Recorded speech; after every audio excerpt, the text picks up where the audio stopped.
What's up everyone, welcome to this video.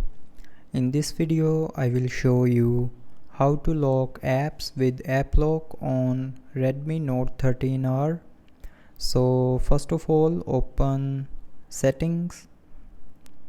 Now in settings, scroll down and here click on additional settings. So click on apps and then click on app lock.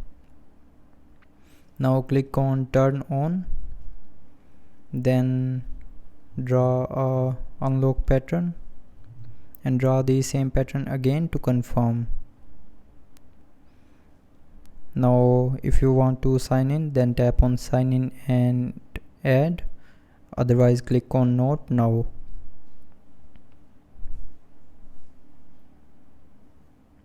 Now from the pop-up, click on not now and then you can select apps from here to lock.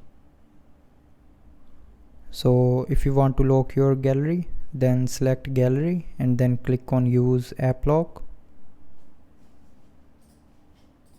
and after that when you will try to open your gallery, it will ask you to enter the lock.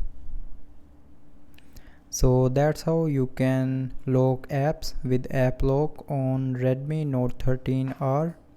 So I hope you liked the video. Thanks for watching.